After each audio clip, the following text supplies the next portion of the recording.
Welcome back. We've got Musty on the bench. Musty's upside down because we're going to do some debug.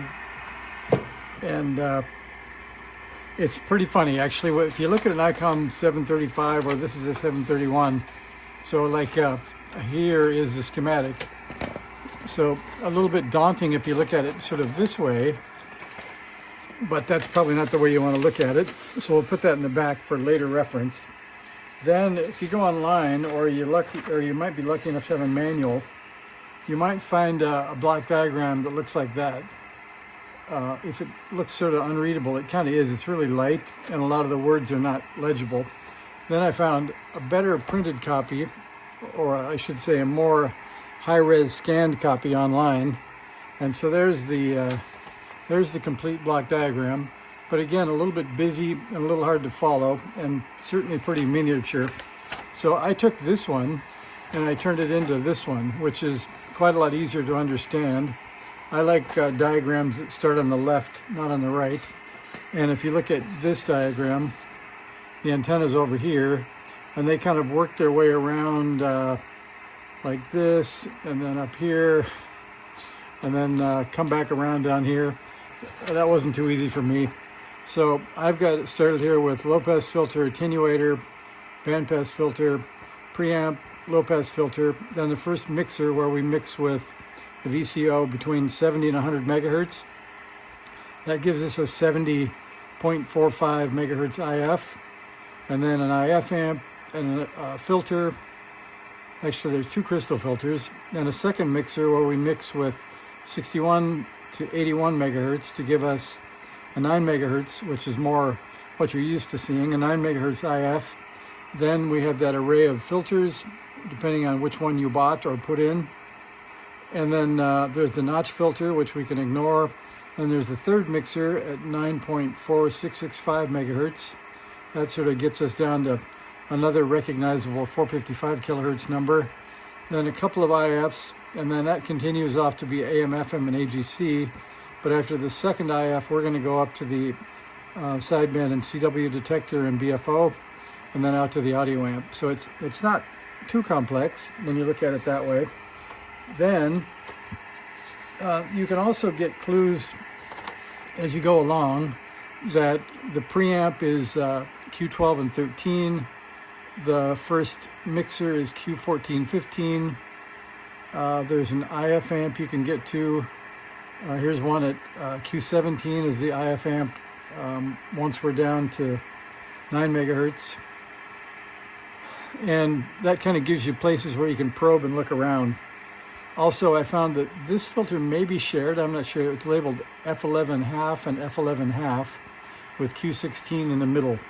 So the first thing we're going to do is try to figure out where is Musty broken. So we can hear at least this much. If I lift up the bottom, you can hear we have plenty of audio, so we know the audio stages are working. Then we can get our $120 generator down that I think I introduced to you last time around. I guess we'll use the old Simpson for a stand here. And one thing we can do is we can just see what else Musty can hear. So I just set this up for 455 kilohertz, and I've got a wire on the end of it. So we're going to just hang around here and see what we can find. Okay, so it looks like the 455 IF is working because it must be around in there. So we definitely can get 455 through.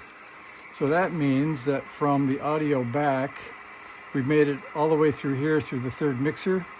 Next, we got to see if 9 megahertz can make it through.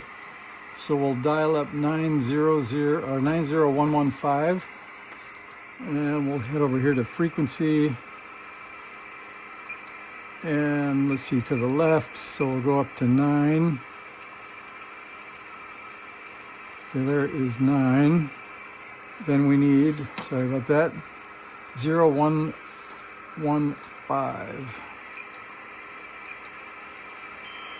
Oh, that's a good sign. We're not even there yet, and we can start to hear stuff. Well, that's certainly, well, to get somebody awake in the back room. So that's that's working. Whoops, we're falling off the back here.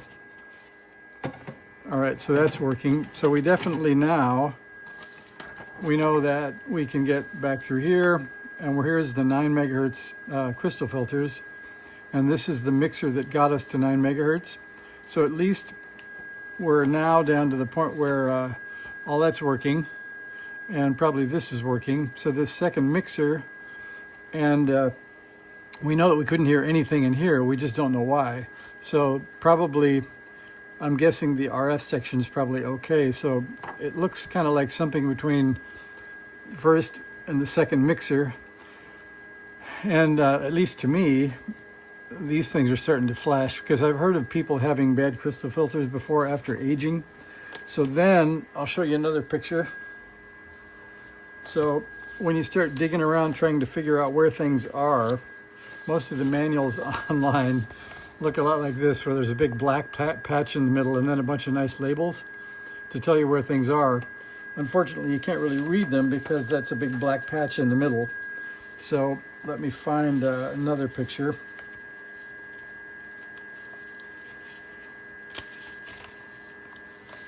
And I guess while we're at it, I'll show you the other black pictures. This one was especially nice to show you where the CW side tone volume is and tone adjustment. They're in the middle of the black square. And then a little bit better, you can see this one, space for the optional narrow filter. Well, we can see that pretty clearly anyway. And then they tell you which is the PL unit side and which is the main unit side.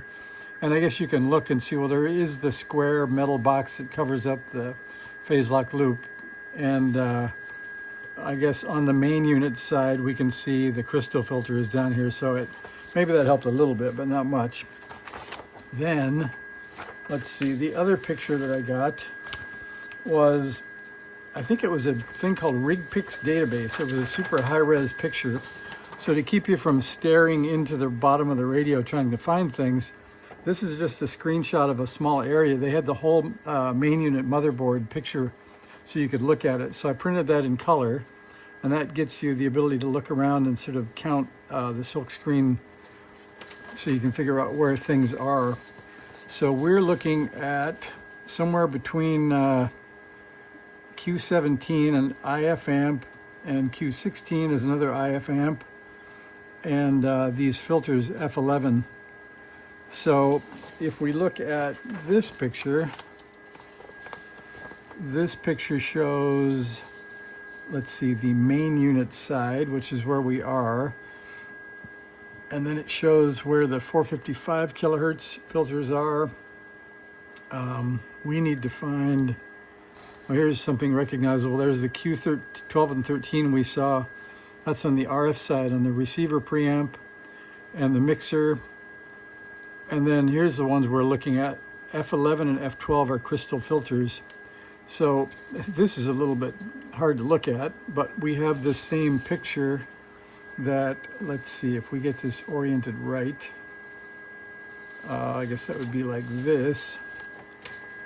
Then we can look and see, we have this square block, which is the second mixer IC that's in this metal box.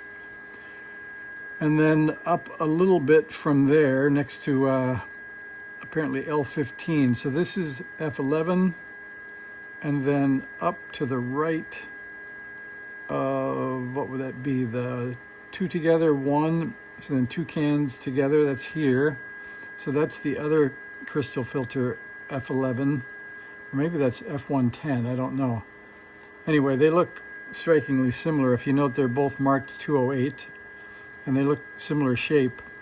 So this is that 70 megahertz IF in this area. And I don't know that we have any other landmarks we can see. Not much. No, I think we'll skip on from there. So at least we know where that 70 megahertz filter is. And now the bad news is, this nice DDS generator if we were to go look and say, can we generate 70 megahertz, we would hit frequency that lights up that little red dot there. Then we'll move over to the megahertz side and we'll try to go up. I get to 40, I get to 60 and it stops. So this is a 60 megahertz DDS generator, so I can't make 70 with it. So that's kind of a drawback, but at least I got that noise to stop. That was good. So I think we're going to be looking with the scope to see if we can find a place to probe. And back to, let's see, our first drawn picture. I think we can probably look, we know that 9 megahertz is going through, so at least we know beyond maybe the IF amp, something like that. So I think I'll go digging around and find these components, Q16. I found these 2 filters. I'll look at the real schematic and we'll see if we can find components that go in this area. And I'll stop here and come back once I locate those, and then we'll go probing. So thanks for watching. I think at least Musty's showing signs of life. So see you later.